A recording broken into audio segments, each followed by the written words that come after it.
বিভিন্ন নেতৃত্ব কিছুদিন থাকলে বাংলাদেশ সবাইকে বিজয় দিবসের শুভেচ্ছা সংগ্রামী সঙ্গে চলবে।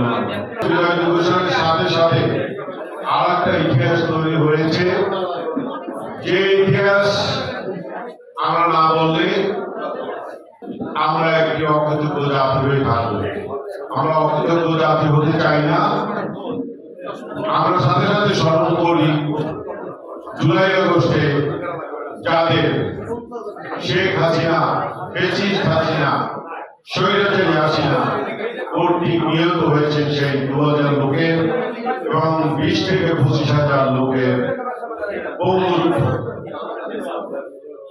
এই পঙ্গুত্ব এবং তাদের রক্তের বিনিময়ে আজকে এই অফিসে দাঁড়িয়ে আমরা বক্তব্য দিচ্ছি। তার জন্য তাদের শ্রদ্ধাভরে স্মরণ করছি।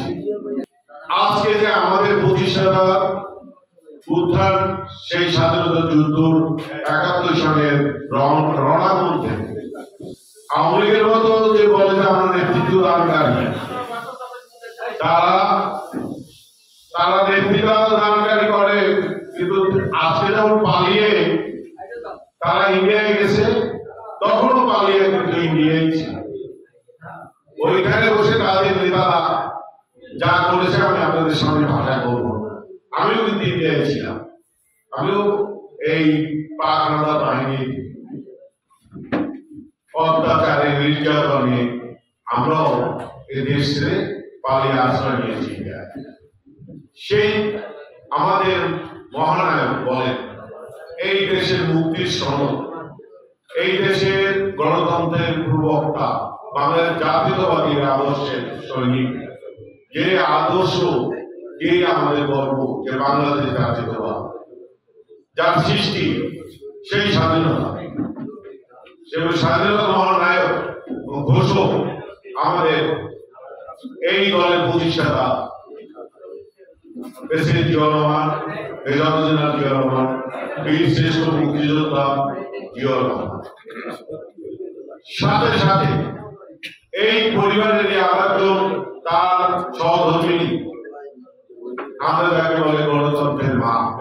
91 সালে 90 সালে যে অভ্যুত্থান হয়েছে, স্বৈরাচার বিরোধী আন্দোলন হয়েছে, যার নেতৃত্বে সেই আমাদের নেত্রী বেগম খালেদা জিয়া।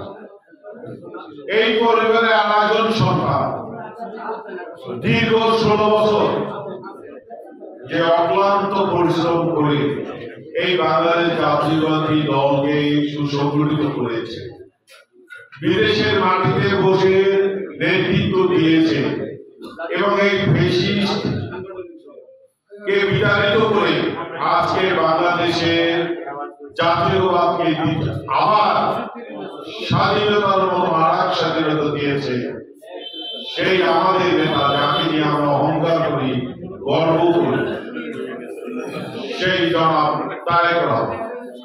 এই বাংলাদেশের আশীর্বাদ হলো রহমান বলেন হলো জিয়া পরিবার।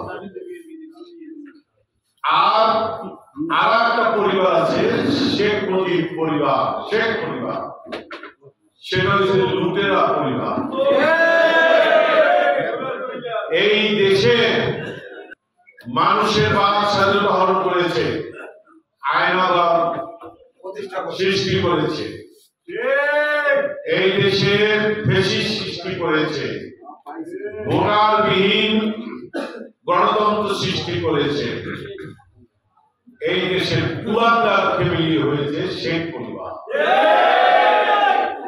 দুইটা ফ্যামিলি আমরা মনে করি এই দেশে একটা স্বাধীনতার পক্ষে, বাংলার জাতীয়তাবাদী দলের পক্ষে একটা আশীর্বাদ ফ্যামিলি, আর একটা হয়েছে এই দেশের ফ্যাসিস্ট এবং লুটেরা পরিবার, যে অভিশপ্ত পরিবার, সেটা হলো শেখ ফ্যামিলি। একটা লোক ওই পরিবারে পাবেন না যে লুট করে না। শেখ সাহেবের কথা বলেন, তাপস বলেন, পরশ বলেন, শেখ রেহনা বলেন, তারপরে ওই নাসেরের ছেলের বলেন, সব জয় বলেন, সবাই শুনবেন যে লুটেরা। আজকে 16 ডিসেম্বর আজকে বিজয় ঘোষণা আলোচনা করেছি, মুক্তভাবে বাংলাদেশ জাতীয়তাবাদী দল আলোচনা করছে। এই আলোচনায় যাদের জন্য করতে পারছি তার জন্যই তাদের পাশে আমি যে আমরা আবার একটু তার জন্যই আমরা তাদেরকেও স্মরণ করব, তাদেরকেও শ্রদ্ধা করব।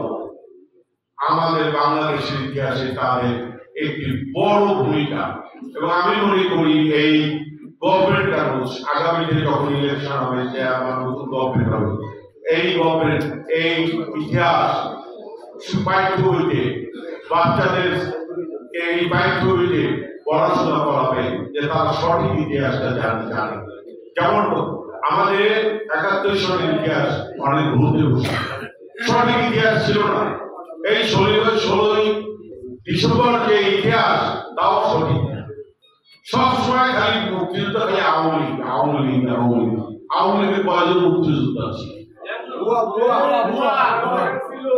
সব হলো ভুয়া মুক্তিযোদ্ধা, ভুয়া সার্টিফিকেট দিয়ে মুক্তিযুদ্ধ। এখন এই গভর্নমেন্ট এই যে গভর্নমেন্ট কিন্তু বলেছে মুক্তিযুদ্ধ বিষয়ে, মুক্তিযোদ্ধাদের বলেছে তারা টাকা দিয়ে সার্টিফিকেট কিনে মুক্তিযুদ্ধ হয়েছে, ভাতা খেয়েছেন, তারা সরে পড়েন এবং যা টাকা পয়সা খেয়েছেন সব টাকা সরকার জমা দেন, নইলে কিন্তু তাদেরও কিন্তু এই দেশে বিচার হবে ভুয়া মুক্তিযোদ্ধা। আমরাও চাই তাদের বিচার। মুক্তিযোদ্ধা আমাদের একটি অনুভূতি, শ্রদ্ধার জায়গা, অনুভূতির জায়গা, সেইখানে কেউ এরকম অন্যায়ের আশ্রয় নেবে, প্রতারণার আশ্রয় নেবে, সেইটা বাংলাদেশের জনগণ মানবে। আপনারা যদি যে দলটা করেন, যে আপনাদের নেতা, যে আপনাদের নেত্রী, তাদের সম্পর্কে যদি তার ইতিহাস না জানেন, তা কিসের দল করে? আগামীতে যে ধানের শীষের পক্ষে আপনারা ভোট যাবেন, কেন ভোট যাবেন? কেন আপনার ধানের শীষের পক্ষে ভোট যাবেন? এবং কি আগামীতে আপনার ধানের শীষ এবং আমাদের জাতীয়তাবাদী তার প্রোগ্রামটা কি, সেটা জানতে হবে, জনগণকে বোঝাতে হবে। খালি ভোট চাইবে, ভোট দেন, ধানের শীষ আমাদের কি দেবে? বিগত দিনে ধানের শীষ আপনাদের অনেক দিয়েছে, সামনেও দেবে, আগেই বলে দিয়েছে ২ রাষ্ট্র কাঠামো, এটাকে একটা করে বাংলাদেশের মানুষের মনে, বাংলাদেশের মানুষ এই দফাগুলোই চায়। আওয়ামী লীগ কিন্তু কোন রাষ্ট্রীয় কাঠামোয় কোনো দফা দেয় না, মেরামত দেয় না, লুটের দেশে খালি করেছে উন্নয়ন, যত উন্নয়ন তত দুর্নীতি, যত উন্নয়ন তত দুর্নীতি। টেন্ডার হয়েছে ৫,০০০ কোটি, বাস ওইটাকে বাড়াইতে ১০,০০০ কোটি। একটা বাড়ি যদি গেলে ৩ লাখ, ৮ লাখ, ৪ লাখ টাকা দিয়া, এটা কি পরিমাণ দুর্নীতি হয়েছে। আমরা কিন্তু দল ক্ষমতায় আসি না, আপনাদের বুঝতে হবে বাংলাদেশ জাতীয়তাবাদী দল কিন্তু ক্ষমতায় না।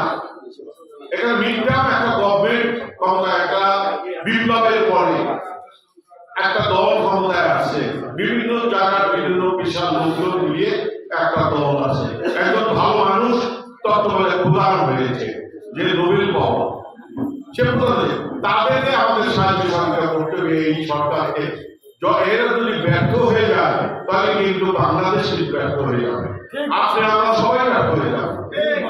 এই সরকারকে দিয়ে আমাদের একটা সুষ্ঠু নির্বাচন করা হবে এবং তাকে সাহায্য সহযোগিতা করতে হবে। এই দল তাদেরকে সাহায্য সহযোগিতা করবে, আমাদের নেতৃত্ব করেছে, আমরাও বলি তাদেরকে সর্বোত্তম সাহায্য করবো, প্রশাসনকে আমরা সর্বোত্তম সাহায্য করবো। আর একটা কথা বলেন, ফ্যাসিস্টের জায়গা বাংলাদেশ হবে না। এই হাসিনার আর কোন রাজনীতি বাংলাদেশ হবে না। আমরা চাই না আওয়ামী লীগের কোন রাজনীতি বাংলাদেশে আসুক, রাজনীতি, লুটের রাজনীতি বাংলাদেশে আসুক, এটা আমরা চাই না। এবং এটাকে আমরা রাজনীতি প্রতিহত করবো। বাংলাদেশে যাতে আর কখনো ওই শেখ হাসিনার না দল নয়। আমরা কোন লুটেরা সরকার চাই না, লুটেরা দল যারা করে চাই না, একটা গুন্ডা দল চাই না, যেটা পটুয়াখালী শহরে গুন্ডা রাজনীতি ছিল, সেই রাজনীতি বাংলাদেশ জাতীয়তাবাদী দল চায় না। আমরাও চাই না, আপনারাও চাবেন না। আপনারা সুশৃঙ্খল এবং সুসংগঠিত একটি দল করবেন। আমরা সেই ধরনের রাজনীতি চাই। বা পটুয়াখালীর জনগণ যদি মনে করে যে বাংলাদেশ জাতীয়তাবাদী দল পটুয়াখালী জেলা শাখা এই দেশের জনগণের, এই জেলার জনগণের জন্য শাসক না সেবক হয়ে থাকতে চায়, জনগণের পাশে থেকে পটুয়াখালী জনগণের পাশে থেকে তাদেরকে সেবা দেবে এবং তাদের চলার পথে, তারপর জীবনের পথে সব কিছু পথের পাশে থেকে সাহায্য সহযোগিতা করবে, এটার নাম হলো বাংলাদেশ জাতীয়তাবাদী দল।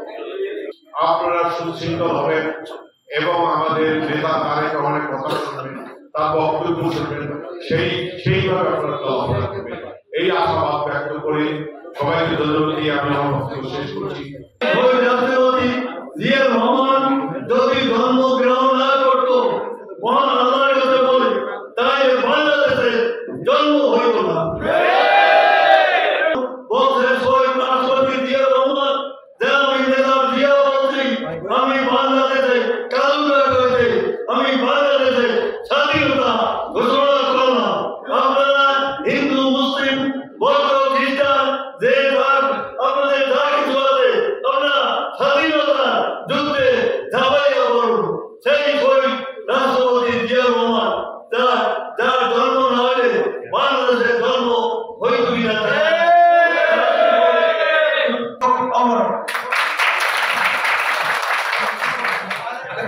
মহানায়ক যাকে দাবি করেন তাকে চিঠি দিয়েছিলেন। সুস্থতা কামনা করছি। তারেক রহমান শেখ হাসিনার ভেঙ্গাল সুলতান তারা নাকি স্বাধীন করেছে। তিনি কালুকার দিয়েছে। আমরা সেই 31 দফা নিয়ে মাঠে প্রাণপ্রিয় নেতা বিএনপির ভারপ্রাপ্ত চেয়ারম্যান যার ঘোষণার মধ্য থেকে আর আমরা যেন জনগণের কাছে যাই। যারা বশির আহমেদ শহীদ রাষ্ট্রপতি জিয়া রহমানের রক্তগড়া সংগঠন তারা কখনো বলে নাই যে আমরা অমুক সেক্টরে স্বাধীনতার জন্য। যে কারণে এই 1971 সালে 30 লক্ষ মানুষ রক্ত দিয়েছিল, সেই গণতন্ত্র পথ খুলে একটি স্বৈরশাসকের কবলে বিজয়ের দিনের এই আলোচনা সভায়